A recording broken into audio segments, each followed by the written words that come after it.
Oi, gente, eu sou o Leonardo Atushi, editor aqui da TV 247. Nessa semana eu tive a oportunidade de conceder uma entrevista à CCTV, que é a maior emissora de televisão da China.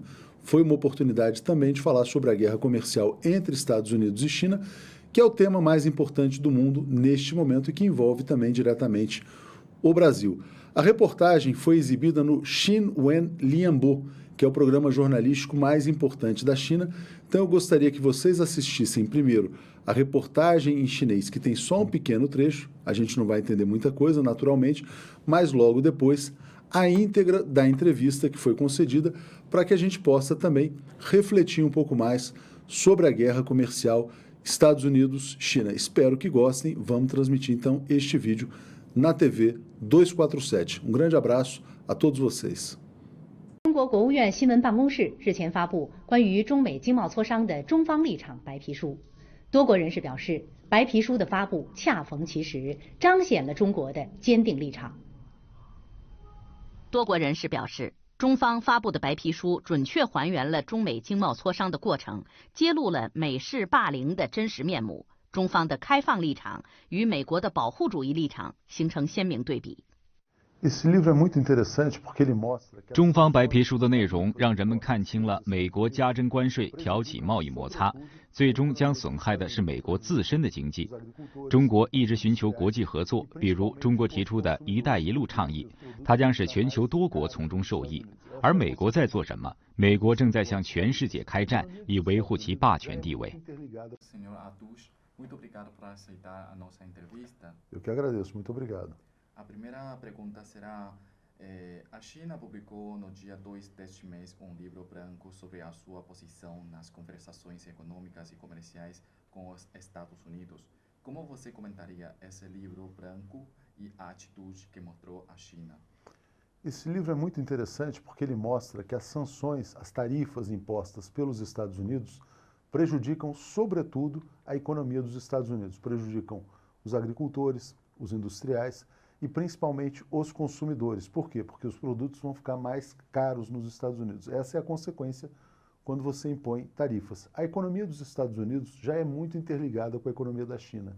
Já se usam muitos componentes chineses em vários produtos norte-americanos. Por isso mesmo, quando você impõe tarifas, a imagem que me vem à mente é de um tiro no pé. É como se os Estados Unidos estivessem atacando a sua própria economia. Uhum. E o presidente americano Donald Trump tem uma frase muito famosa falando que vai tornar os Estados Unidos grande novamente. Você acha que com o aumento das tarifas pode tornar a América grande novamente? Eu tenho uma visão oposta. Eu acho que há uma preocupação muito grande nos Estados Unidos em deixar de ser a primeira economia do mundo. É uma tendência inevitável. Quando a gente olha o crescimento das economias, é natural imaginar que a China possa vir a ser a primeira economia mundial dentro de 10, 15, 20 anos ou até menos. É só projetar as taxas de crescimento. E há uma preocupação dos Estados Unidos em deixar de ser a primeira economia. Por isso mesmo, o Donald Trump, inclusive, chegou a declarar que, no que depender dele, os Estados Unidos não serão superados pela China. Essa é a preocupação. Mas quando se torna uma preocupação quase, que eu diria, uma questão de vaidade, né, eles deixam de olhar para a própria economia. Com essas tarifas, eles estão prejudicando a economia americana, que vai se tornar menos competitiva, porque ela depende da economia chinesa. Uhum. E qual a consequência dessa guerra comercial para a economia mundial e, sobretudo, para a América Latina? Para a economia mundial, ela é muito prejudicial. Já há estudos que mostram que isso vai gerar um decréscimo na expansão do PIB global, né? Se a gente percebe o que foi a história da globalização, o que os Estados Unidos imaginavam? Bom, vamos derrubar tarifas ao redor do mundo e as multinacionais dos Estados Unidos serão dominantes. Então, essas eram as regras do jogo. Eu me lembro que, alguns anos atrás, a China foi aceita como economia de mercado em vários países, inclusive no Brasil. Houve uma discussão muito grande se a China deveria ser vista ou não como uma economia de mercado. Foi aceita como economia de mercado, jogou as regras do jogo e se tornou o país mais competitivo do mundo do ponto de vista industrial. A China é a grande plataforma industrial do mundo. Então, naturalmente, ela venceu o jogo da globalização, né? E não necessariamente como era o cenário previsto anteriormente. São as empresas chinesas que hoje vendem, exportam para vários países do mundo e investem em outros países do mundo, inclusive no Brasil. Se houver uma desglobalização, um ataque à globalização, a economia mundial como um todo vai sofrer. Para a América Latina, para o Brasil especificamente, a guerra Estados Unidos e China poderia ser favorável ao Brasil. Por quê? Porque o Brasil poderia se aproveitar disso para exportar mais para a China. O problema é que hoje o Brasil vive uma situação política complicada. Houve uma mudança de orientação diplomática no Brasil. O Brasil era um país que conduzia uma política externa mais independente, mais autônoma.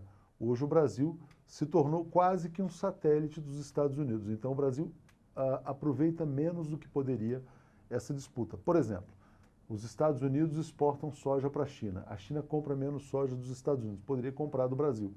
Mas é preciso ter uma relação de confiança entre o governo da China e o governo brasileiro, que ainda não se construiu, a meu ver. Uhum. Então, o governo chinês acredita que o aumento da tarifa não é o caminho certo para resolver o conflito comercial. A China sempre insistiu no princípio de igualdade, sinceridade e compartilhamento de benefícios mútuos para realizar as negociações com os Estados Unidos. Então, como você acha a atitude que mostrou o governo chinês com as negociações com os Estados Unidos e onde está a saída?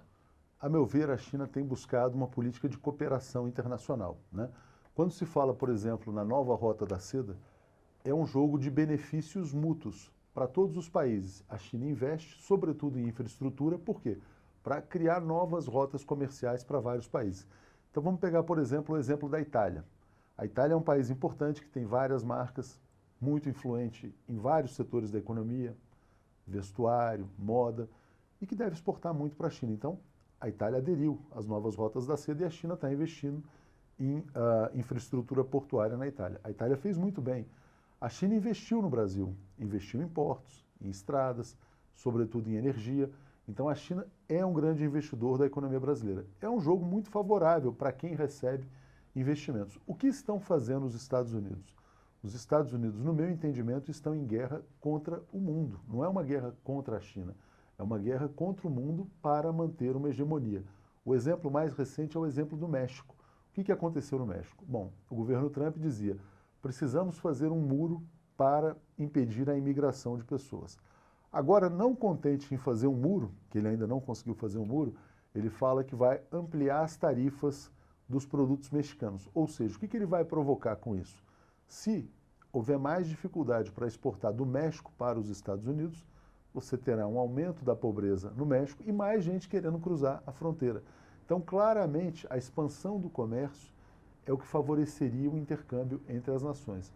Os Estados Unidos estão buscando uma política de enfrentamento, que, a meu ver, não é a política mais saudável para o desenvolvimento mundial. Então, você acha que é necessária, importante, essas negociações pacíficas para resolver esse conflito entre os dois países? Sempre negociações pacíficas, porque a guerra comercial pode ser o prenúncio de uma guerra mesmo, uma guerra quente, uma guerra militar. Então é necessário que haja um entendimento. Na minha visão, os Estados Unidos deveriam defender a globalização e investir na competitividade das suas empresas. Existem empresas dos Estados Unidos que são muito competitivas. Por exemplo, a Apple. A Apple é uma das empresas mais admiradas do mundo. A Apple produz com componentes chineses.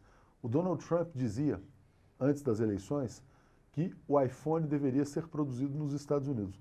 Mas se o iPhone vier a ser produzido nos Estados Unidos, ele se torna inviável economicamente. Mas existem marcas americanas que sabem, por exemplo, se valer da globalização para se tornarem marcas mundialmente conhecidas.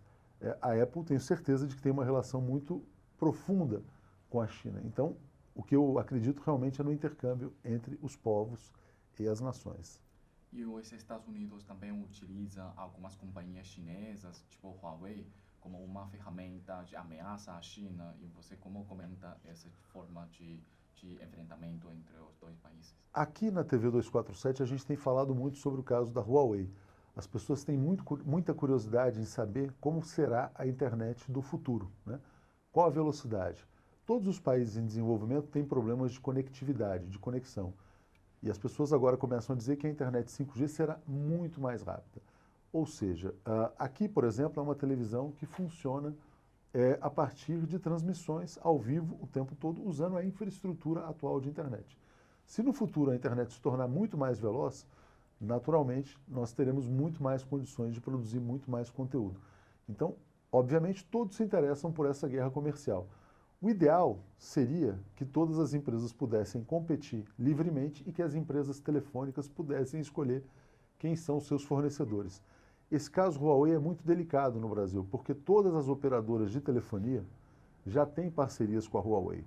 A Vivo é a principal empresa de telefonia brasileira, usa infraestrutura Huawei. A Claro, que é a segunda maior empresa de telefonia brasileira, também usa infraestrutura Huawei. Qual que é a mensagem que eles transmitem ao governo? Fiquem longe da guerra comercial, porque isso vai prejudicar o nosso trabalho e vai prejudicar os serviços de internet para a população brasileira. Então, não interessa ao Brasil se envolver numa guerra desse tipo. Por quê? Porque a Huawei já é fornecedora de infraestrutura para o Brasil. Ótimo. E você tem alguma outra coisa para adicionar? Não, eu gostaria simplesmente de adicionar que o Brasil deve aprofundar a sua relação econômica com a China, porque são economias, a meu ver, muito complementares, né? O Brasil é um grande produtor de alimentos, a China é uma grande importadora de alimentos. A China é um grande investidor em infraestrutura. O Brasil necessita de investimentos em infraestrutura. São dois países que fazem parte do mesmo bloco, que é o bloco dos BRICS, né? Brasil, Rússia, Índia, China e África do Sul. A meu ver, os BRICS devem ser uma força importante para o desenvolvimento global. Perfeito. Muito obrigado. Muito obrigado a vocês e um grande abraço do Brasil aos chineses.